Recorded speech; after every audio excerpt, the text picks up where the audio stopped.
Eccoci qua ragazzi, salve a tutti, bentornati sul canale e benvenuti in questo nuovo contenuto con le ultime in casa Napoli per quanto riguarda il calciomercato anche verso il futuro, perché il Napoli sta chiudendo un colpo classe 2008 e passiamo anche per una pista che si sta aprendo per Lucca e questa situazione in mediana con Rabiot no, Anghissà resta o non resta, il Napoli potrebbe virare su Rios. Facciamo il punto insieme passando anche per il Napoli in vendita non in vendita, fidiamoci di Aurelio De Laurentiis. Fatemi sapere la vostra qui sotto nei commenti, se vi va iscrivetevi al canale attivando la campanellina e se vi piace il video un bel like, fa piacere al sottoscritto e diamo come sempre una mano all'algoritmo. Partiamo dal mercato e poi ci soffermiamo sulla situazione vendita del Napoli, perché volevo ovviamente condividere con voi i possibili rischi e le cose da dover far al 100% bene per non trovarti poi in situazioni dove anche altre squadre, altre società si stanno trovando. Il mercato, il Napoli è in chiusura per un gioiellino, vicino alla chiusura per un gioiello che è nel mirino del DS Manna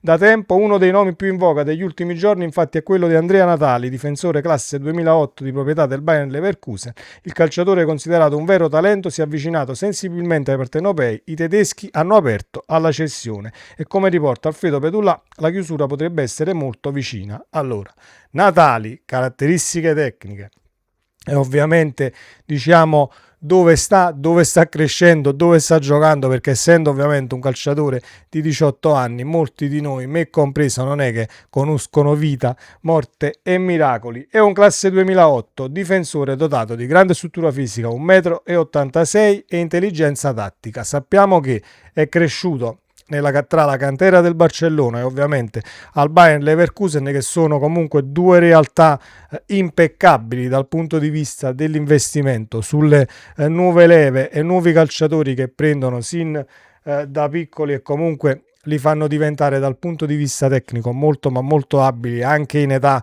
giovane rispetto a ciò che ci si aspetta in Italia. Senso della posizione e anticipo, eccelle nel leggere in anticipo le intenzioni dell'avversario e nel chiudere il passaggio, grazie alla formazione, come ho appena detto, nella cantera blaugrana. È molto abile, palla al piede e in impostazione per quanto riguarda ovviamente la ripartenza dal basso. Tecnica e fisicità, destro naturale, possiede una stazza importante che gli permette di prevalere nei contrasti e nel gioco aereo. Personalità e leadership nonostante la giovane età, anche perché la personalità e avere leadership viene anche quando tu hai un bagaglio tecnico del quale sei consapevole, sei sicuro ovviamente dei tuoi mezzi. Dal punto di vista mentale è difficile che poi cadi in errori banali. Questo è il calciatore ovviamente che il Napoli ha messo nel mirino per il futuro e mi auguro che poi affondiamo anche il colpo per poter avere in rosa anche ragazzi che, nel caso dovesse arrivare Allegri, magari non partono nemmeno, perché hai comunque quella situazione delle liste degli under 22, puoi tranquillamente tenerli e tesserarli. E possiamo anche magari vedere un calciatore di 18 anni che entra al Maradona al limite quando il Napoli ha una partita in saccoccia messa bene, al limite serve un calciatore per quelle caratteristiche, si fa male un difensore, devi subentrare. Con Allegri avresti anche l'allenatore adatto per poterlo vedere così all'improvviso un profilo del genere. Campione d'Europa Under 17 nel 2024, è stato inserito nella prima squadra del Bayer Leverkusen e ha vinto la Supercoppa ovviamente in Germania 2024 e anche nella prima squadra della Z, perché adesso milita tra giovanili tra virgolette primavera, Serie B comunque della Z con la prima squadra, e quindi fa un po' lì un po' qui e ha vinto anche la Coppa d'Olanda, inserendolo ovviamente nella lista della prima squadra. Quindi è un calciatore che anche dal punto di vista delle pressioni tra virgolette e delle partite che contano ne ha giocate un bel po', incluso il mondiale Under 20 con l'Italia. Quindi profilo secondo me da portare a Napoli o fare il possibile per acquistarlo, anche perché il valore di Transfermarkt è di 400.000 euro, ma sappiamo che comunque Transfermarkt va al ribasso rispetto alle operazioni di mercato che poi si concludono. Vedremo il Napoli come si metterà.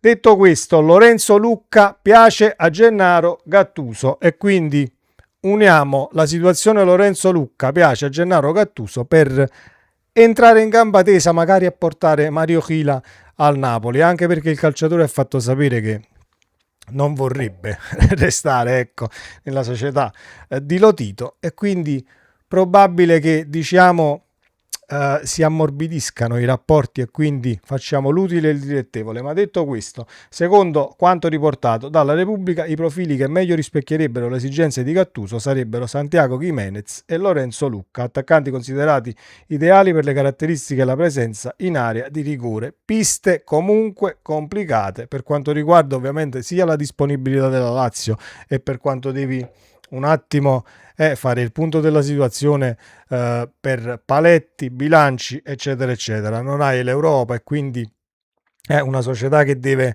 comunque fare un passo non troppo lungo rispettando determinate condizioni. Vedremo poi nel caso il nuovo allenatore punterà su Lucca, resta a Napoli. È solo una notizia che io sto riportando perché stanno uscendo ovviamente una dietro l'altra e diciamo esprimiamo una piccola opinione facendomi sapere la vostra, come ho detto all'inizio video, qui sotto nei commenti. Situazione centrocampo e poi ci dedichiamo un attimo alla vendita tra virgolette del Napoli. Anghissà, le ultime ieri ci davano un Anghissà che comunque diciamo non ha aperto totalmente alla cessione, quindi potrebbe anche restare a Napoli. In caso si allontana un tantino la pista Rabiot meglio, non è che si allontana, è che dal punto di vista economico e anche diciamo rapportarti a questo Milan che si sta mettendo di traverso per l'allenatore diventa complicato. Il Napoli punterebbe su Rios. Ne abbiamo già parlato, lo abbiamo già analizzato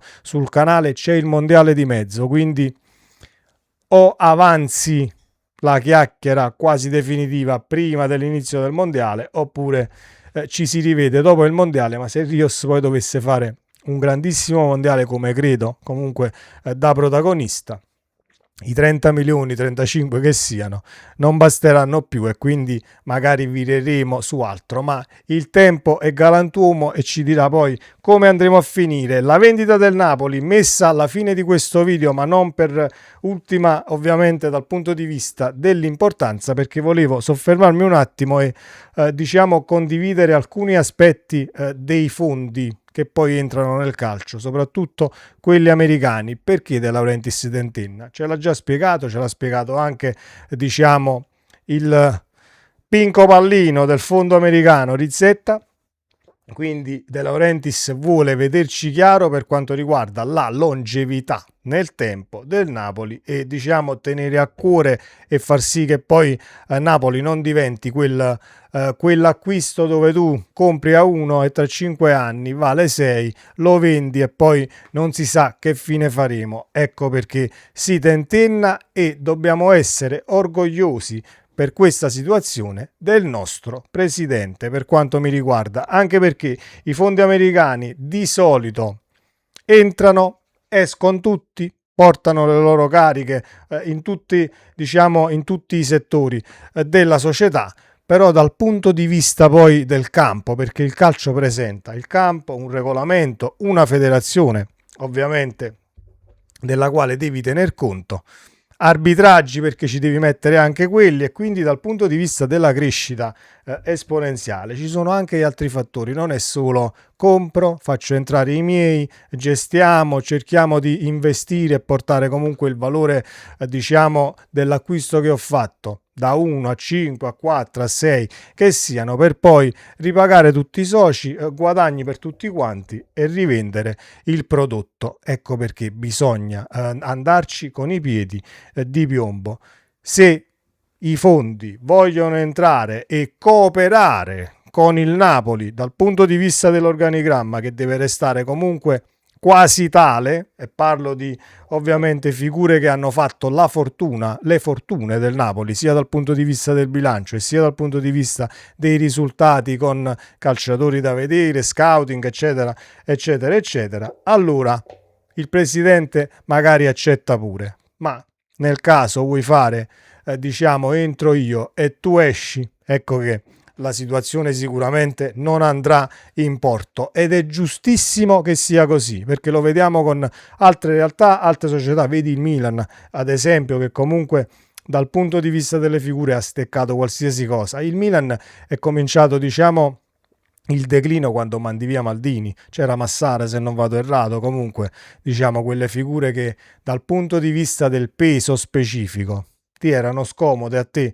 fondo che entri ovviamente e rilevi la società, ti porta comunque a vivere una situazione, una condizione dove se non c'è esperienza per quanto riguarda le situazioni che vi ho appena detto, il campo, un regolamento, la federazione, punti, arbitraggi, eccetera, diventa complicato perché poi sì, puoi investire tutto quello che vuoi tu in strutture, hai ritorni da un centro sportivo, lo stadio di proprietà, benissimo, ma se 3, 4, 5, 6 anni stecchi comunque dal punto di vista del clamore, e parlo di classifica, risultati ovviamente nel campionato di appartenenza e in Europa, diventa comunque complicata come situazione da vivere, ed è questo che molto probabilmente il presidente non vuole e ci sta andando con i piedi di piombo. Ci dicono ovviamente che la situazione potrebbe diciamo arenarsi, o meglio il fondo americano potrebbe virare